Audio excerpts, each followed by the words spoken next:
Hello, retro fans. After spending about 3 hours in a live stream, I finally came to a point where I got some rough understanding of the new functionality of the new Ultimate64 firmware in conjunction with the FPGASID. So a couple of things have changed, and fortunately, with the help of crowd thinking, so to say, we finally came to a point where we got at least a couple of things running. And since there has been some sort of a spike in interest in FPGASID adapters recently, and I have received a couple of questions how to use this adapter for certain purposes, I decided that this live stream is perhaps a little bit too long for people interested in to quickly learn how to use adapters. So I thought, well, let's record some sort of a quick recap of this whole live stream. I started to, let's say, cut out pieces out of the live stream, but I just came quickly to the point that this is probably not going to work and it's not going to be a good video at all. So I think it is a bit easier to go through this step by step and just present what I have learned so far. Hopefully everything's going to work. We had a couple of interesting situations during the live stream, and they couldn't be resolved completely. So there might be a few situations where things aren't working as expected. And what I figured out as well is that there is some let's say there are a few programs / demos that aren't working. I don't know why. I have cross-checked them on the reloaded MK2, and then they were working. So I haven't found a solution for all of those problems yet. So probably that's going to be fixed with a new firmware version. I don't know. I have no idea. Or I may come up with an idea how to do so. But anyway, before we get lost in a lot of chit chat, let's go ahead and start with the episode.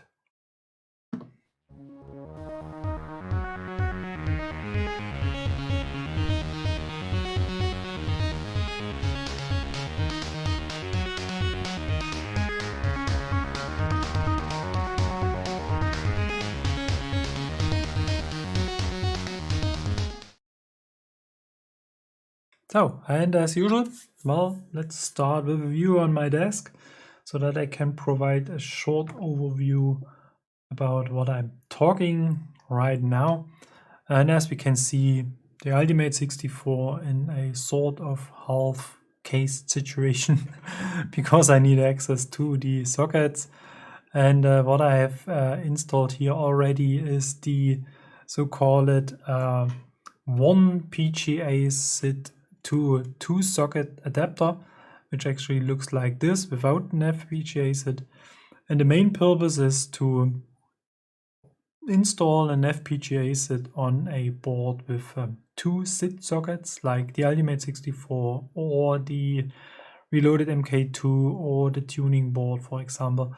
The idea behind this adapter is actually to access the audio for the second SID of the FPGASID and route it back to the second socket, so that you have the full audio signal on your board, as you may have, as you may expect this from having running 2 SIDs, so to say, and to get the chip select signal from the second socket and feed it into the FPGASID, so that the FPGASID has the required information to play things on the second SID, so to say, just to keep it short.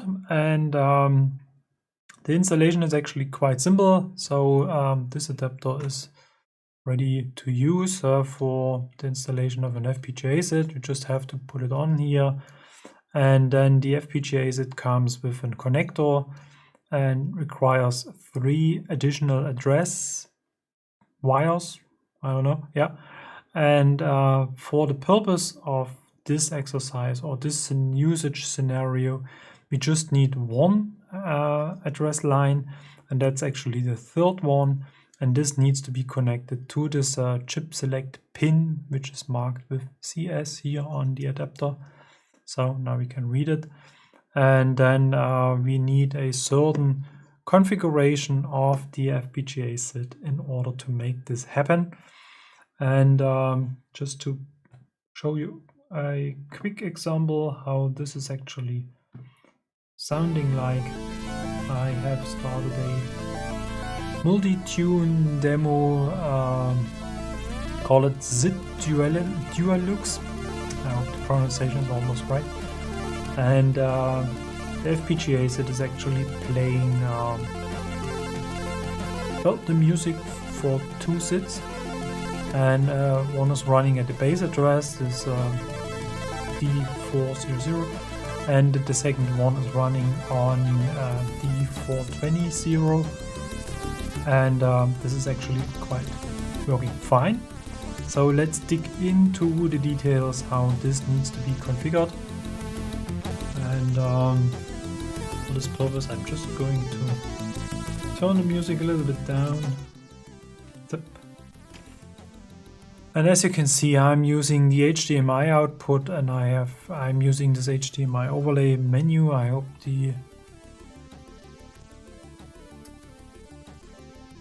it is readable. This is what I was going to say. And the first thing is we may access the audio mixer, and here we have set the socket 1 and socket 2 to 0 dB, whatever you want, at least more than off. And just to avoid that, the ALTI-SID is just creating some additional noise, tones, music, no judgment at all. I set this to off, and then we can use the panning for socket 1 and socket 2 to get some, let's say, stereo separation, so we can identify which SID is actually running. So that's the major configuration for the audio output. Then on the SID socket, we should set socket 1 and socket 2 to enabled. And for the automatic SID detection, we should get perhaps a little bit hard to read. We should get a message called FPGASID Duke Style. So, and at this point, the Ultimate is actually aware of the FPGASID in conjunction with the adapter, which is actually a good sign. So if this isn't working on your Ultimate board, then please ensure that you have a good fit of the adapter. What I have learned during especially the exercise in this live stream is that my sockets are actually a bit worn out. So the older boards of the Ultimate64, they're using this classic sockets, and those classic sockets are meant to use a standard SID chip like this one. And these ICs, they have different pins. They have this sort of kind of flat pins, whatever you want to call this. And nowadays, most of the SID replacements, and especially the FPGASID, for example, and my adapters, are using the so-called precision sockets and precision connectors. And these are round pins. And if you insert those round pins in a classic socket, then usually those spring contacts start to get a bit loose, or they are not as, how to call this, as tight as before. I don't know. And since I run so many tests and different SIDs and SID replacements on my Ultimate64, those sockets are really beyond their lifespan, so I really have to do something to get a better contact. So if you get the Ultimate64 Elite with the 0 insert 4 sockets with those ZIF sockets, then you're a bit on the safe side. Those sockets are more, let's say, tolerant to those precision pins, to those drilled pins, but even they are not really happy about this, and perhaps I'm going to change this, and maybe I add some newer sockets like the one I have used for my adapters as well. And I don't know if this is a good idea to have the surgery on the Ultimate64, but as I said, this could cause some issues. The Ulti-SID configuration is actually obsolete since we have disabled them anyway. And the next important thing is actually the SID addressing. So as I said already, I set the SID socket 1 to base address, so it's D400, and the second socket is set to D420 since this demo is requiring this setting, or at least you can pick at the start of the demo which address you are going to use, and I went for this one.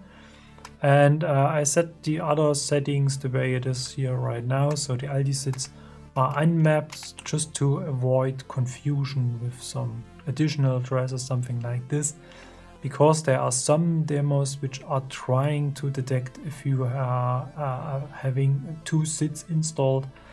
And this is a learning, I'm sorry, a learning I've made as well, that if the Ulti-SIDs are running on different addresses than the one set here in the sockets, that every now and then I got some detection issues with this, so I set them to unmapped. And just to be on the safe side, I set this X dual SID range split to off. This is actually required for the next adapter I'm going to present, so I'm not going to dig into details here right now. And I set this auto address mirroring to disabled as well. And that's important to set the pedal override to disabled, otherwise we may face some issues with the config guru, the program that's required to change the FPGA SID settings. So, and that's basically what we have to do on the Ultimate64 side. And now I'm going to show you what I have done to configure the FPGASID at all, so that this combination, which we can see here on my desk,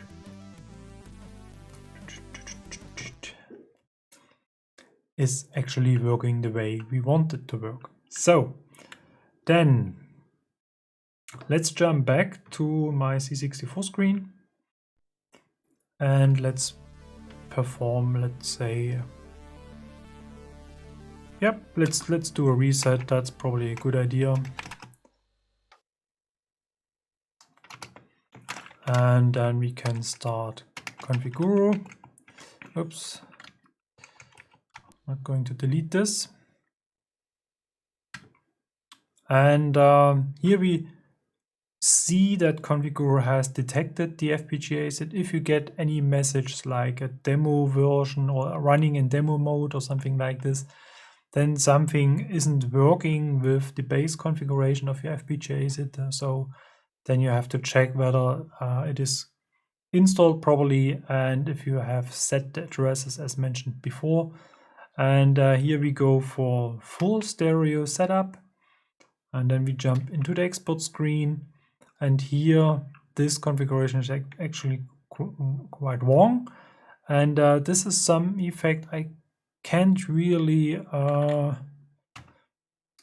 explain, because the config guru should get the configuration from the FPGASID and we should see the last use configuration, which isn't the case on the Ultimate64. I've had no idea why this is. I assume since we are able to use the Ultimate64 configuration screen to change some of the settings of the FPGASID, that this kinds of overrides or something like this the settings, that's something I really can't tell right now.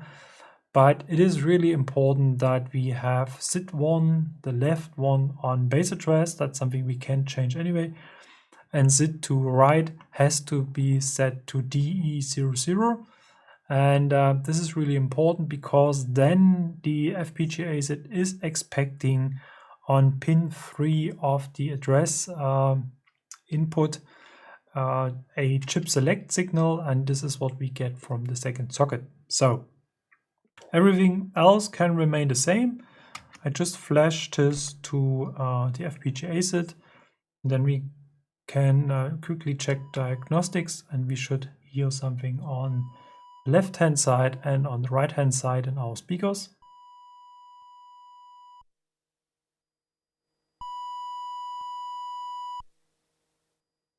So this sounds quite nice. And actually we do not see the addresses as green since the addresses are not linked directly to the C64 board. So if you run the FPGASID in a normal environment, let's say on a standard C64 board, and you're using all 3 of the address lines connected to A5, A8, and IO1 or IO2, then you will see the respective addresses here. But in case of the Ultimate64, this is not the case, but as we were able to hear left and right signals, we know it is working. So then we can jump out of this, and just to check whether everything is working, let's go to my SID directory. Nope, let's go in this one because here I thought I got some demos as well. And let's go for the Blade Runner title, for example. That's a tune, okay. Well, that should work as well, as long as it is running on the right address. Yep.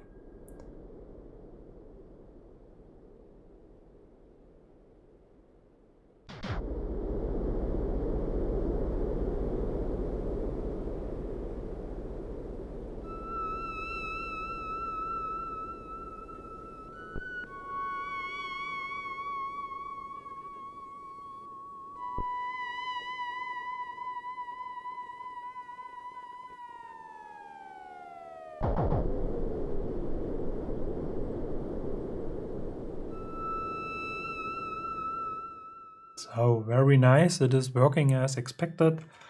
Let's check quickly another thing. Thought I got some demos here as well. Not just tunes. So maybe they are in the demos folder.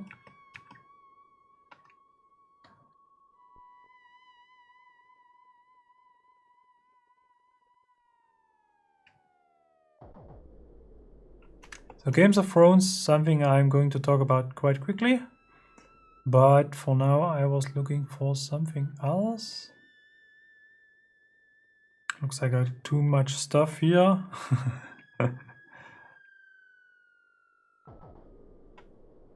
Yep, this one.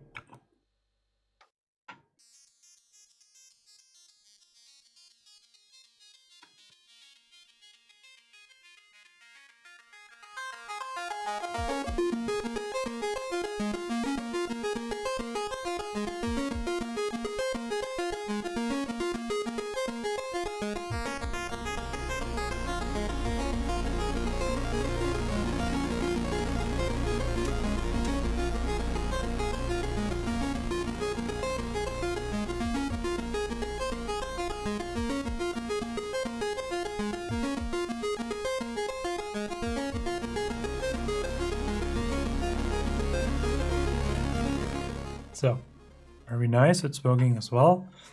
So then let's come quickly to the Game of Thrones thing. And here we got some sort of an issue.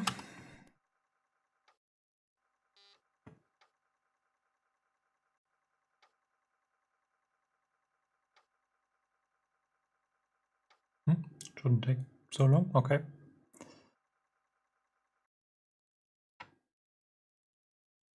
This demo requires a second SID at D420. So, and interestingly, this is the case even if we configure the Ulti-SIDs on the Ultimate64. This demo has some issues detecting the second SID, and hence it's not going to work. And surprisingly, on other boards it is working. So I think there's something wrong with the demo itself. And I couldn't figure out how to get this working on the Ultimate64, since this is happening with the LD-SIDs as well. And I can't remember whether I have tested this with real SIDs, but anyway, that's not going to be the topic of this video at all. So then let's move on to the 2 FPGASID adapter, and here things become a little bit more complicated, since the adapter itself is indeed a bit bigger than the standard. So let's switch this off. That's something I forget quite easily. And here we have to install 2 FPGASIDs. Basically, that's the main reason. And the adapter works in a way that the information from socket 1 are routed to FPGASID 1, and the information from socket 2 are routed to the FPGASID 2. So in, let's say, single SID mode, the FPGAs are working like normal SIDs. So they are detected by the Ultimate64, but we do not have the benefit of additional SIDs. And how to make this working is actually the next topic. So as a first step, I have to get rid of the installation of this one. By the way, these are not the original cables. The original cables are way more professional. I just lost them somewhere in my boxes and I had to recreate them quite quickly. So let's get out of this. And we have to remove the FPGAs from this adapter since we're going to need them.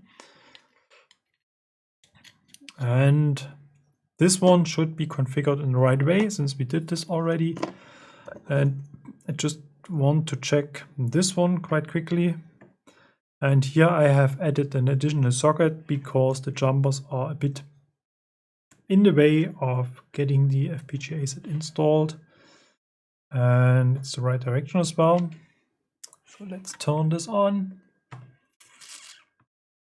and move to our Ultimate settings. SID change, please review settings. So that's actually fine. SID socket configuration. Here we can see, hopefully, that here's just the FPGASID mentioned without the Duke-Star message. And on the second socket there's nothing. And the thing I am going to do right now is actually jumping quickly to config guru. Set this to full stereo. Here we see the same thing with the addresses as well. Set this to DE00. And actually we can't test this right now since the Ultimate SID, the FPGA SID isn't receiving any information from the second socket. But let's store this to configuration A. And then let's jump out of this. Turn off the Ultimate64 board.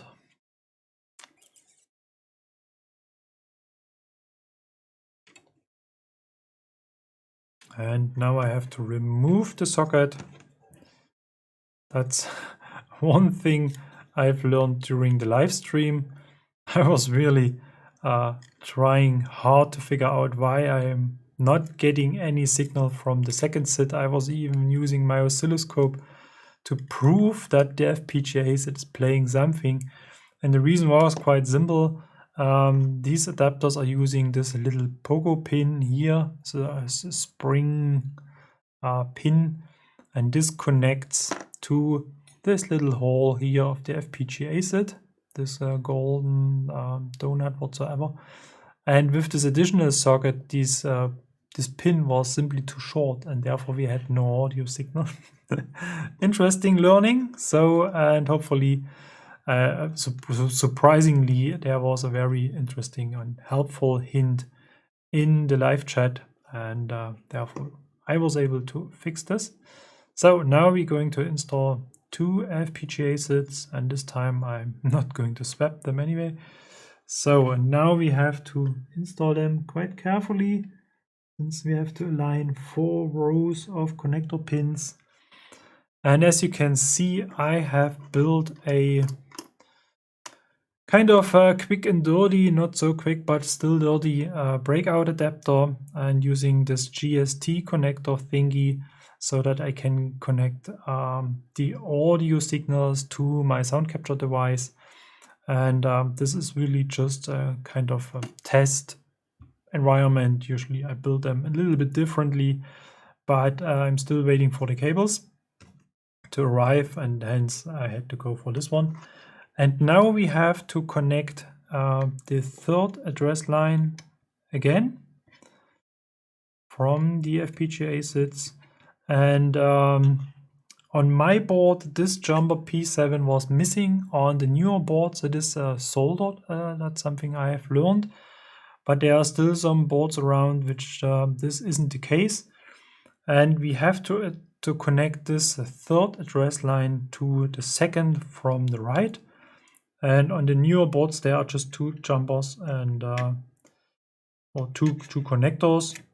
And one connector is simply ground. So if you connect your FPGAs to this, it's not going to damage anything at all. It's just doing nothing. So, and we have to connect this to the second adapter. So then let's switch this whole thing on again so that we get some picture. And here it is. And if we go to the menu, we can see SID change, please review settings. That's totally fine, since we have done indeed a couple of changes.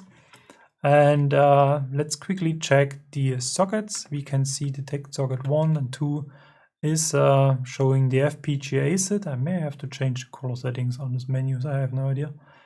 And as the next thing, we're going to go to the SID addressing. And we can keep this way, that's totally fine. But now we're going to set this external dual SID range split to, for example, let's go for a 8. That should provide us D500 as a third address. And the other things can remain the same. And one thing I forgot to mention while being in the config guru, it's probably a little bit dangerous to do this right now, since config guru can't handle 2 FPGAs at once. There's an option, probably going to show you this at the end of the video. There's an option to mix the audio signals. So if you want to have all 4 audio signals from the FPGASID in, for example, your HDMI video signal, then you have to set this mix option, and then the FPGASID is mixing the audio from the SID 1 and SID 2 automatically and feed this back to the board. And it is doing so on both FPGASIDs, and therefore you got basically 4 audio signals mixed into 2. And you get this audio in your HDMI. In my case, since I'm using this sort of breakout cable and feeding this into my audio device, that's actually not so important. And even if the if you set the mixed option to on, then you will have the second SID in the audio signal of the first SID, even using the adapter as well. So this is just something we have to keep in mind. And now let's go and test this. And I think it was in the demo folder, and it was called 3. No, I got a 3 SID folder. And here I'm usually using this angels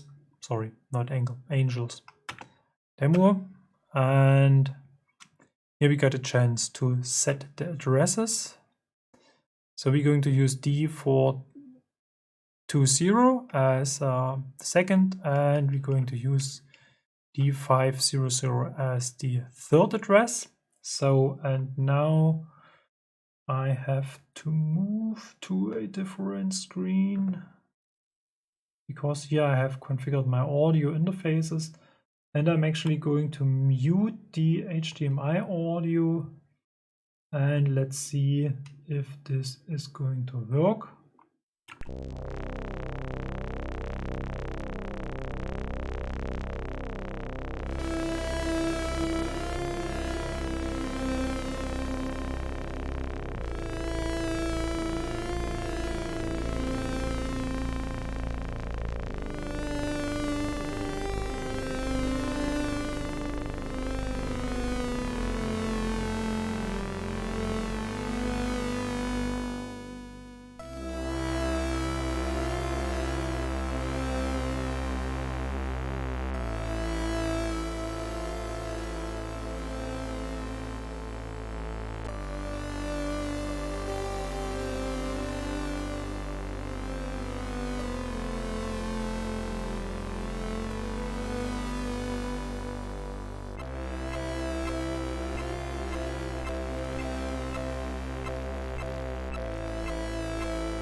So very nice. And one thing we have to actually keep in mind is that the second FPGASID, let me quickly go for this one. The second FPGASID is actually creating the very same audio signal on the